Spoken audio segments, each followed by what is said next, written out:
예, 이번 시간에는 구조 방식의 종류에 대해서 보도록 하겠습니다. 구조 방식이라고 하는 것은 어떻게 보면 기본적으로는 힘을 전달하는 방식에 따른 종류라고 그렇게 이해를 하시면 되겠죠.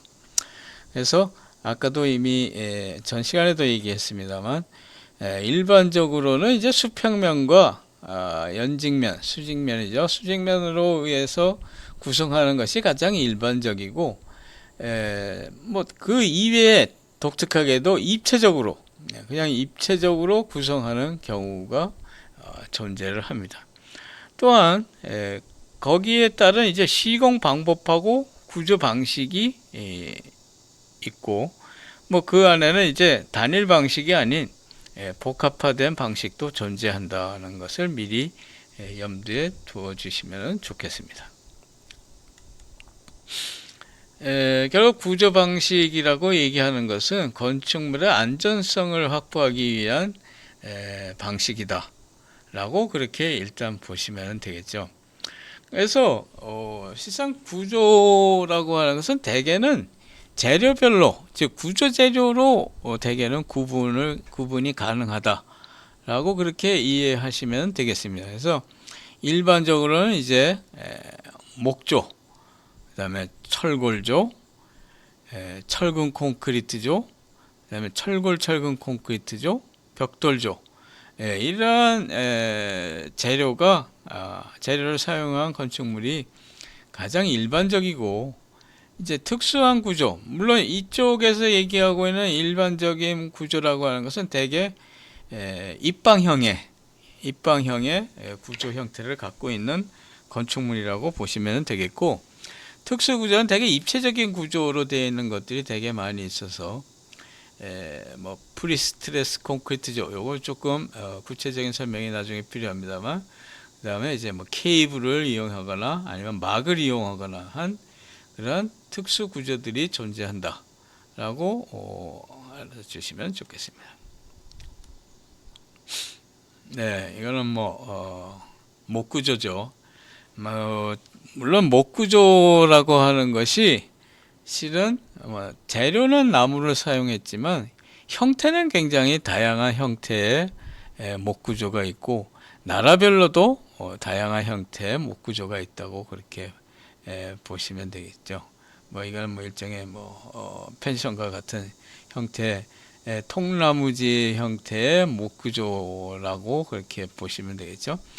물론 이러한 구조 형태는 나무의 구조적인 재료적인 그런 능력을 가지고 짓는 구법이다 라고 그렇게 보시면 되겠죠. 네, 이거는 이제 철골조죠. 공장에서 미리 이 철골 부재를 제작을 해서 그거를 현장에 갖고 와서 조립해서 되게 만드는 형태를 하고 있습니다. 그래서 철골 부재는 대부분이 다 공장에서 제작이 되기 때문에 굉장히 공사 기간도 짧고 단순하다고 그렇게 보시면 되겠죠. 사진에서 볼 수 있는 것은 일종의 공장 건물이죠. 공장 건물입니다. 그래서 공장 건물에서의 구조적 뼈대, 즉 주체 구조를 철골로 한 형태라고 그렇게 보시면 되겠죠. 네, 가장 우리가 많이 볼 수 있는 일반 건축물은 실은 지금은 철근 콘크리트 구조라고 보시면 되겠죠.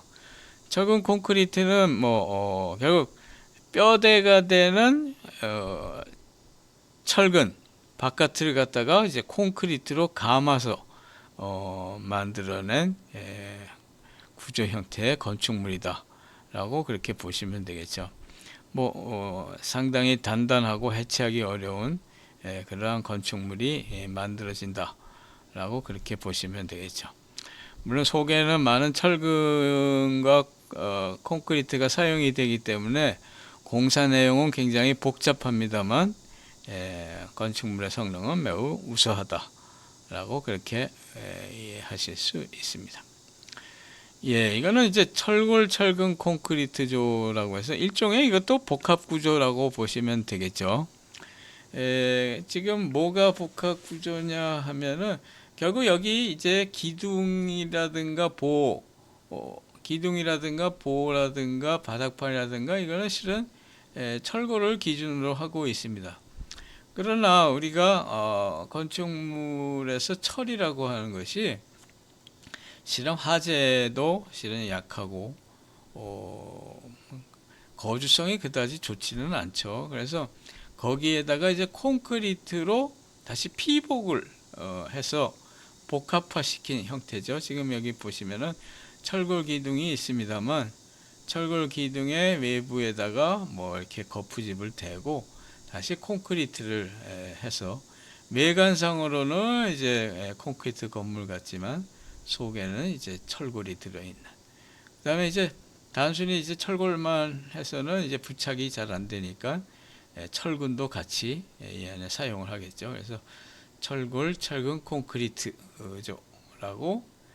그렇게 부르고 있습니다. 네, 이거는 뭐 가장 단순한 건물이죠. 벽돌조죠. 물론 벽돌은 이렇게 콘크리트 벽돌, 뭐 시멘트 벽돌이라고도 합니다만 콘크리트 벽돌을 쓰는 경우하고 그 다음에 이제 붉은 벽돌을 쓰는 경우가 물론 있겠습니다만 구조적으로는 뭐 특별히 치장의 의미가 없기 때문에 이렇게 콘크리트 벽돌을 사용하는 경우가 많이 있죠.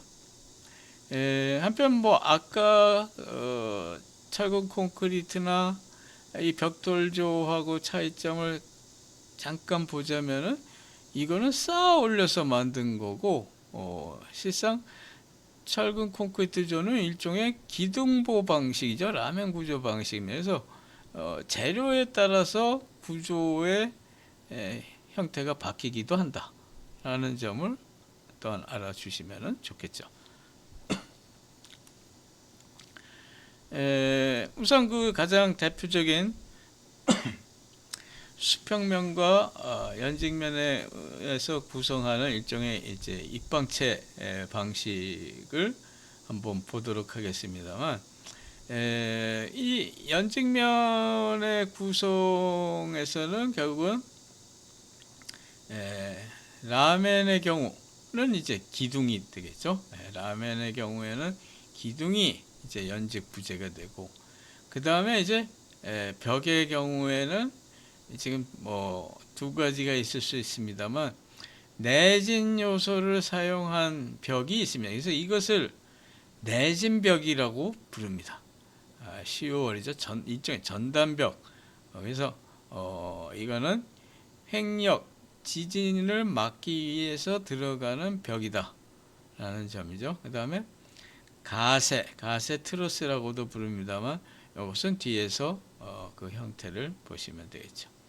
그 다음에 이제 벽식 구조에서는 벽 자체가 내력벽이죠. 그것 자체가 이미 내력벽이다 라고 그렇게 이해를 하시면 되겠죠.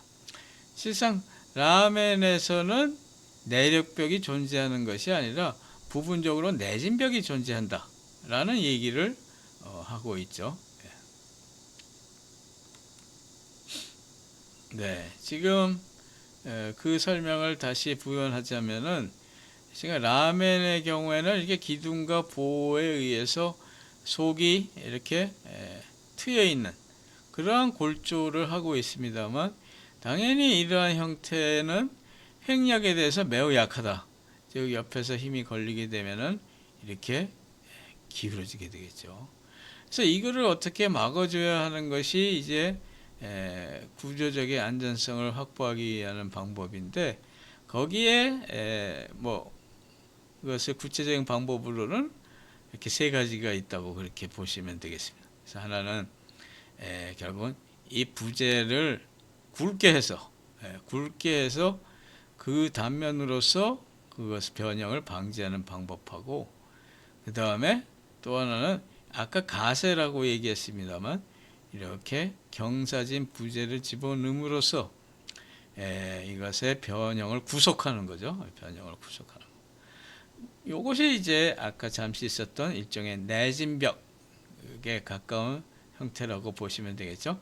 결국 위에서 내려오는 힘을 막기 위한 내력벽의 역할이 아니고 변형을 방지하기 위해서, 즉 지진과 같은 힘을 방지하기 위해서 사이에 끼어는 벽, 이거를 갖다가 우리가 내진벽이라고, 내지는 아까 시올이라고도 했습니다만 결국 전단벽이라고도 그렇게 얘기를 하고 있습니다. 그래서 라멘으로 이루어져 있는 이 구조체에서는 변형을 방지하기 위해서 이렇게 어딘가에 내진 벽을 집어넣죠. 물론 이렇게 층층이 넣을 수도 있고 왔다 갔다 이렇게 집어넣을 수도 있겠죠. 한편 아까 가세를 넣는 방법이 있었습니다만 이렇게 가세만으로 이제 존재하는 것을 실상 일종의 트러스라고 부릅니다. 이러한 명칭이죠. 이러한 구조체의 명칭을 우리가 트러스라고 한다고 보시면 되겠습니다.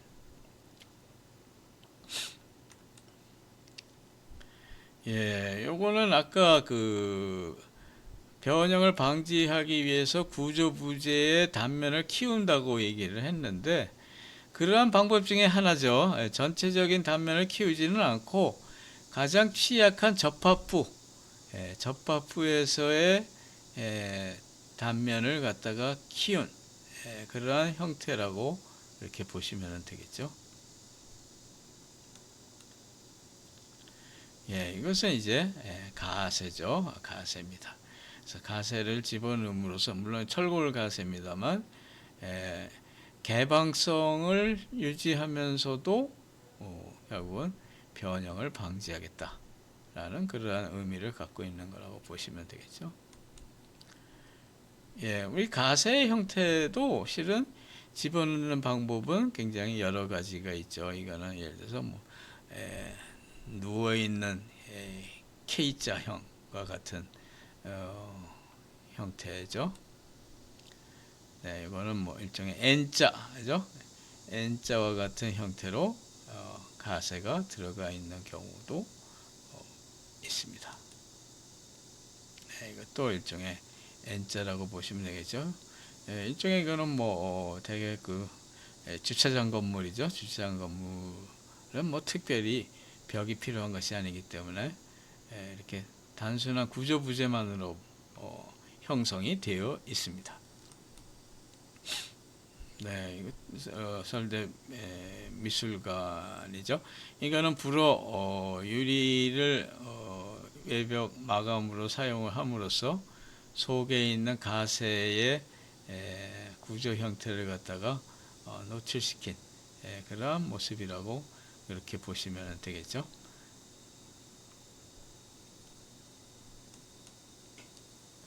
이거는 이제 최근에 이것은 이제 일본의 사례입니다만, 최근에 우리나라에서도 포항 등에서 상당히 많은 지진이 발생했었습니다.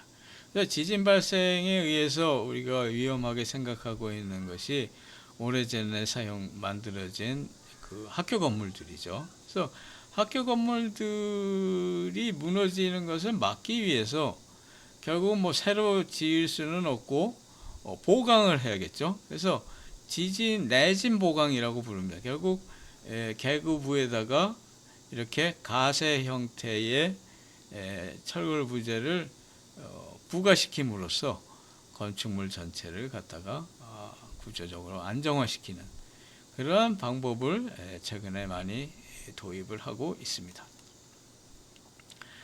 지금 이 경우에도 아파트의 형태입니다만, 아파트의 바깥 부분에 결국 이러한 가세 부재를 추가시켰죠. 이거는 이제 전체적으로 다 그것을 집어넣지는 않고 부분적으로 사람이 통행하지 않는 곳, 통행이 필요 없는 곳에다가 결국 이러한 가세 부재를 부과한 모습이라고 그렇게 보시면 되겠죠. 예, 이건 뭐 적극적으로 X자로, 예, 이거는 뭐 발코니 부분 쪽이라서 출입을 하는 것이 아니죠. 조금 외관상의 문제는 있지만 구조적인 안정성을 확보하기 위한 그러한 방법이다 라고 이해하시면 되겠죠.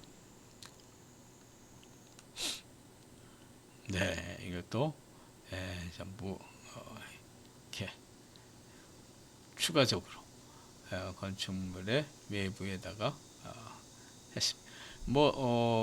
그것이 그 개수라든가 이거는 뭐 전체적인 구조적인 능력의 크기를 갖다가 산정 후에 이러한 방법을 선택을 해야겠죠.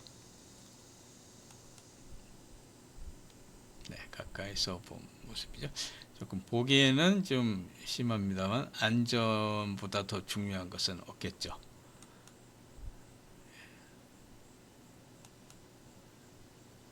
예, 우리가 뭐 초고층 빌딩을 봐도 이렇게 물론 반드시 바깥에 이러한 가세 부재와 같은 것이 노출되지는 않지만 그것을 그대로 일종의 디자인 요소로서 드러내는 경우가 상당히 많이 있다.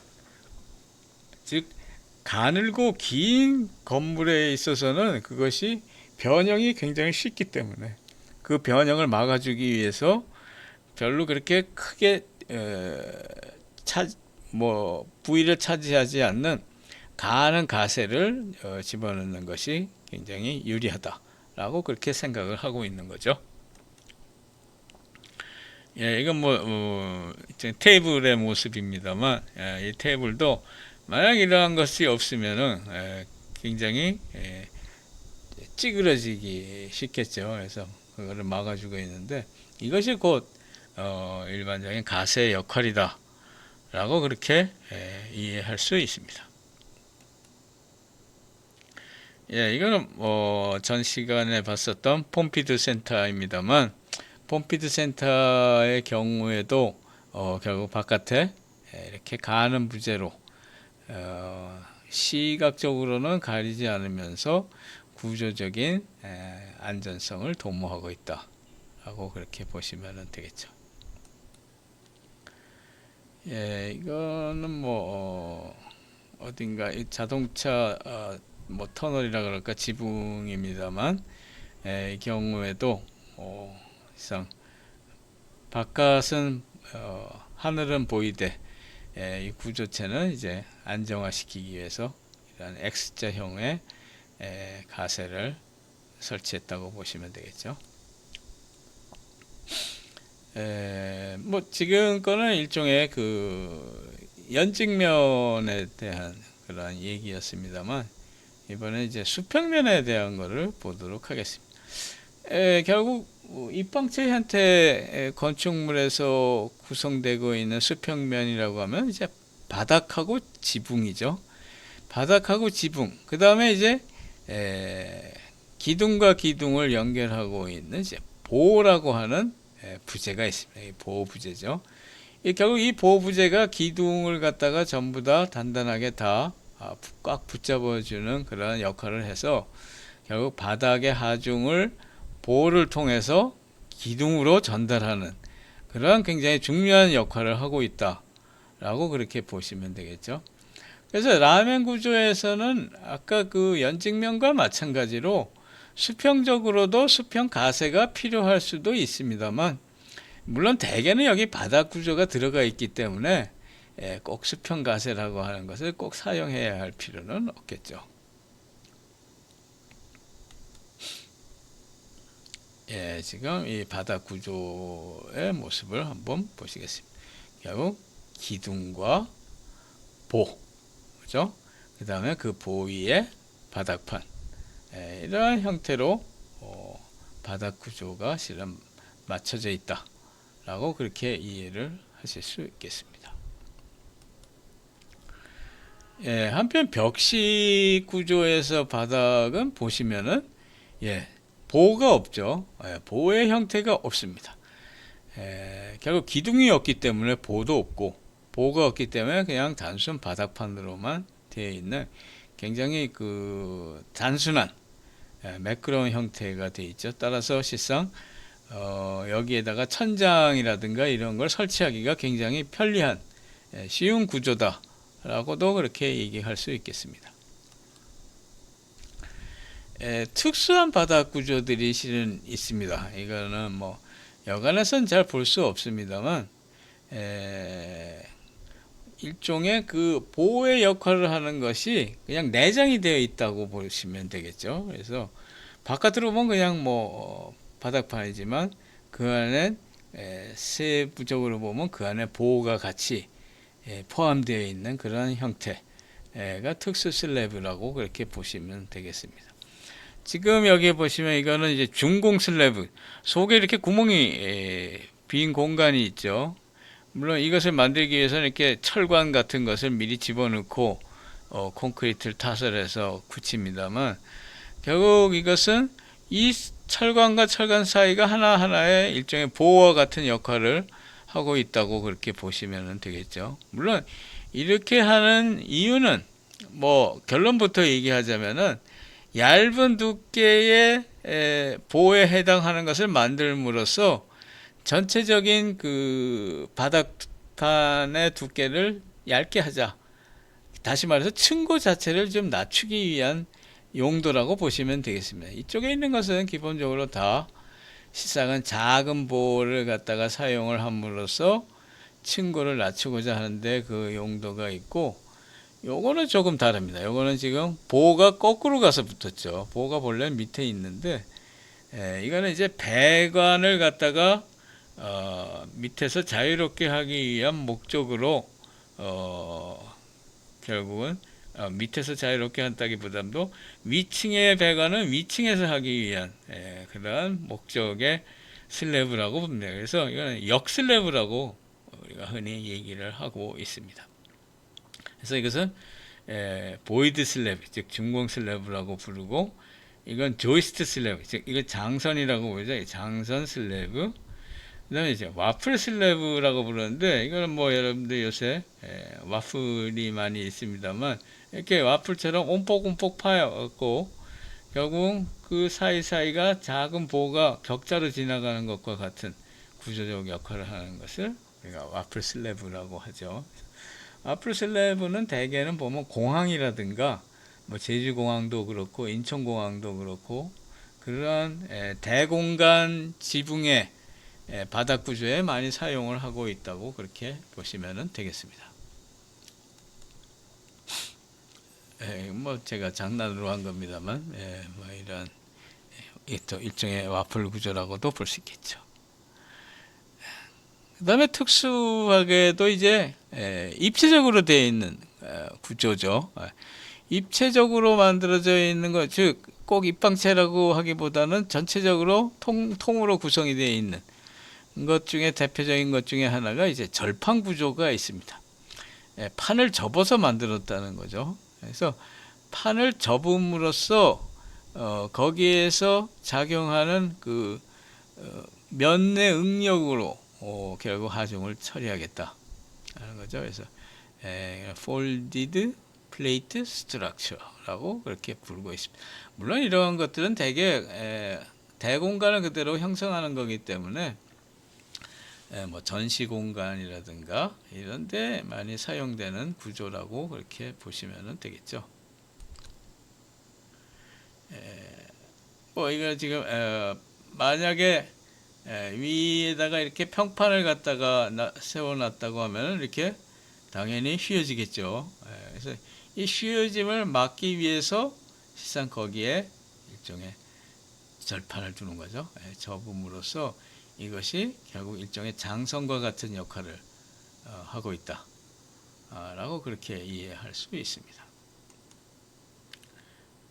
뭐 보다 큰 구조적인 능력을 가질 수 있다는 뜻이죠. 그 다음에 이제 독특한 형태로 이제 쉘 구조라고 하는 것이 있죠. 뭐 쉘은 뭐 말 그대로 이제 조개입니다만 두께에 비해서 이제 두께는 얇지만 강성이 있는 곡면판, 곡면판으로서 이제 입체 구조를 형성하는 것을 이제 쉘 구조다. 이제 쉘 스트럭처라고 그렇게 부르고 있습니다. 뭐 이것도 뭐 특수한 형태의 많이 사용을 하는 것들이라고 보시면 되겠죠. 이것은 뭐 예를 들자면 굉장히 공면적인 지붕 디자인 뭐 이런데 사용되는 것이라고 이렇게 보시면 되겠죠. 뭐 이거는 조개 껍질 그 자체입니다만 이것은 굉장히 눌러도 잘 깨지지 않는 그런 높은 이 곡면에 의한 강성을 가지고 있다라고 그렇게 우리가 이해할 수 있겠죠. 그 다음에는 이제 그 입체 트러스 구조라고 하는 것이 있습니다. 아까 그 트러스라고 하는 용어가 잠시 나왔습니다만 가세가 연속적으로 연결된 구조를 일종의 트러스라고 부르는데 트러스도 뭐 형태에 따라서는 이제 면을 구성하는 평면 트러스하고 이렇게 입체를 구성하는 입체 트러스로 우리가 구분을 할 수 있습니다. 그래서 작은 크기의 부재로 이것을 서로 3차원으로 연결을 해서 가세 형태로 연결한 구조 부재 이것을 우리가 트러스 구조라고 이렇게 얘기를 하고 있습니다. 뭐 간혹 보시면은 이러한 그 투명한 지붕, 채광 지붕 용도로서 그 밑에 지지 구조 부재를 트러스로 하는 경우가 많이 있죠. 대개는 이제 강관으로 만드는 경우가 많아서 이제 강관 트러스라고 그렇게 부르고도 있습니다. 또 뭐 일종의 이건 뭐 다른 의미는 특별히 없고 일종의 뭐 입구로서의 뭐 그 인식을 위한 그런 디자인이라고 볼 수도 있죠.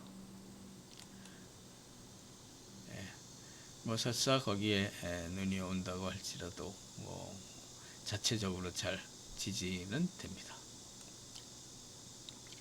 이거는 뭐 대개 수영장이라든가 이런 데서 볼 수 있는 모습이죠. 즉 투명 천장을 통해서 채광을 하면서 결국은 이 빈 공간을 갖다가 막아주고 있는 즉 비나 이것들을 막아주면서 채광만 하는 구조에 되게 많이 사용이 되고 있다고 보시면 되겠죠. 뭐 이건 뭐 서울역에 뭐 지하철 내려가는 입구에 있는 모습입니다만 이것도 일종의 지붕을 형성을 하고 있죠. 굉장히 경쾌하고 가볍고 투시성이 좋은 그런 용도로 많이 사용이 되고 있다라고 보시면 되겠죠.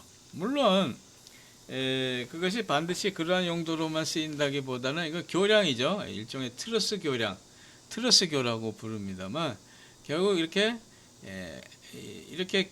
긴 경관이라고 하죠. 긴 경관을 갖다가 아무런 도중에 지지대가 없이 결국 트러스만으로 전체를 하나로 연결을 하고 있는 그런 구조적 능력을 가지고 있죠. 이거는 입체라기보다는 이건 일종의 평면 트러스죠. 평면 트러스 형태입니다.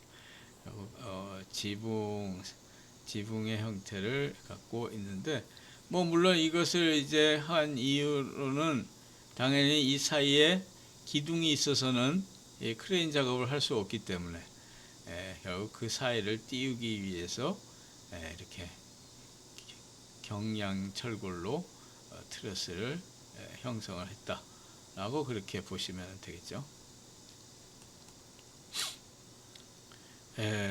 또한 최근에 이제 뭐 스타지움과 같은 경우에는 보다 큰 입체적인 구성이 필요하게 되겠죠. 뭐 야구장이라든가 뭐 이런 데서 결국 그 위에 지붕을 크게 형성을 해야 되기 때문에 거기에서 가볍게 쓸 수 있는 방법은 뭐냐? 결국은 케이블 등을 늘어뜨려서 거기에 막을 갖다가 덮어 씌우는 그러한 방식들을 많이 사용을 하고 있습니다. 그래서 케이블을 갖다가 뭐 지지단에다가 이렇게 매달았다는 뜻에서 우리가 현수 구조라고 그렇게 부르고 있죠. 서스펜션입니다. 그래서 주요 구조 부재에 결국은 케이블을 갖다가 연결을 해서 결국 그것을 매달은 형태. 그래서 이것을 지금 현수 지붕 방식이다 라고 그렇게 부르고 있습니다. 뭐 이거 파라솔도 어떻게 보면은 조금 방식은 다릅니다만 결국 이렇게 매달아 놨죠. 지붕을 매달아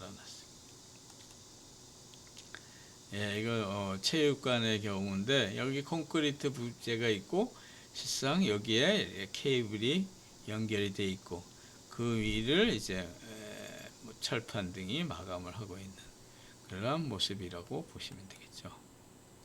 속에 들어가 보면은 결국 이 마감은 여기가 그 콘크리트 부재가 지나가는 부분이고 이쪽이 그 케이블이 얹혀져 있는 부분. 그 다음에 여기가 이제 지붕 부재가 덮여 있는 곳이다 라고 그렇게 이해하실 수 있습니다.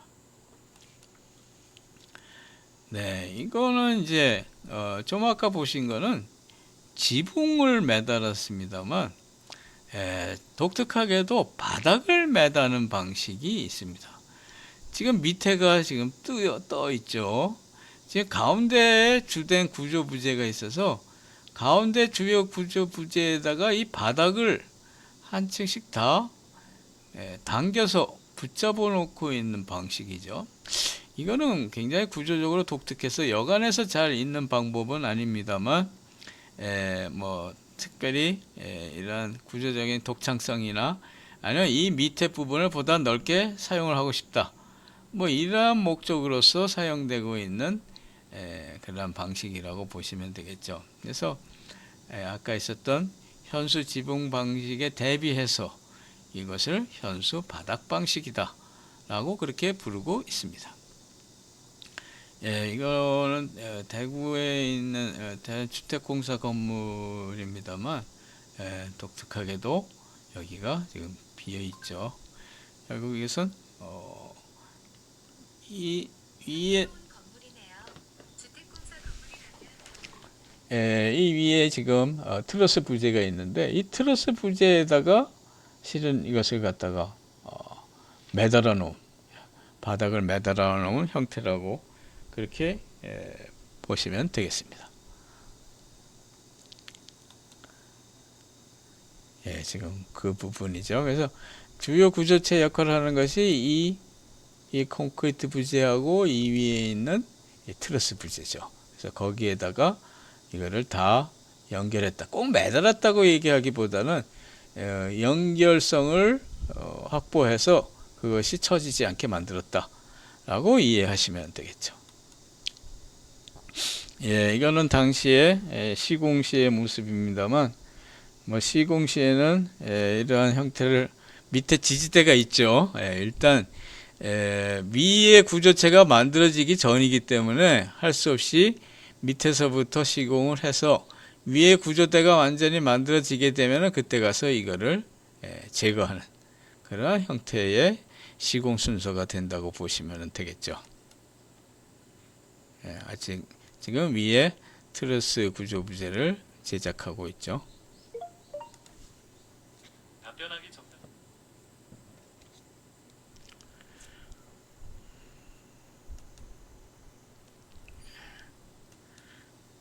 네, 지금 이제 완성이 되었습니다. 그래서 지금 밑에 하부에 임시로 지지하던 기둥을 제거한 모습이죠. 최종적인 완성 모습이 되겠습니다. 이것도 뭐 이거 외국에서의 사례 중에 하나죠. 그 다음에 이제 텐트 구조, 뭐 막 구조라고도 합니다만, 뭐 전시 공간에 많이 사용이 되고 있죠. 그래서 뭐 이거는 임시적으로 설치를 할 수도 있고, 그러한 장점을 갖고 있죠. 그래서 캔버스와 같은 막상 부재로 공간을 덮는 구조 방식이다 라고 그렇게 이해하시면 되겠죠. 뭐 어떻게 보면 뭐 파라솔도 그것 중에 하나라고 볼 수 있겠죠.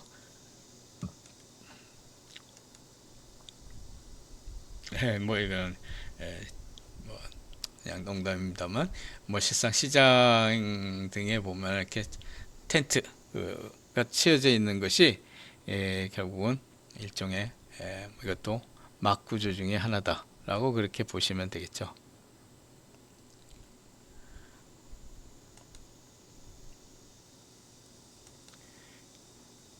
뭐 이런 그늘막도 뭐 막 구조이긴 한데, 단지 차이가 있다면 이런 것들은 이제 좀 고정이 되어 있지 않다는 게 사실은 뭐 차이점이죠. 고정이 되어 있지 않기 때문에 이것을 건축이라고 부르기는 곤란하겠죠.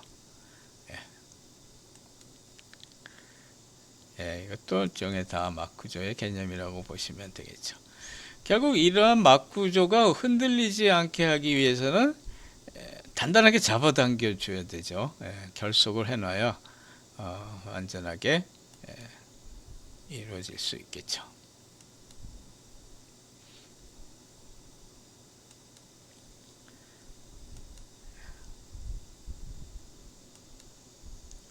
그 다음에 이제 독특한 것이 이제 공기막 구조가 있습니다. 공기막 구조는 아까 캔버스와 같은 그런 얇은 천이 아니라 공기가 들어있는 일종의 튜브와 같은 것을 이용한 구조를 공기막 구조라고 부르고 있습니다. Pneumatic Structure라고 그렇게 부르고 있죠.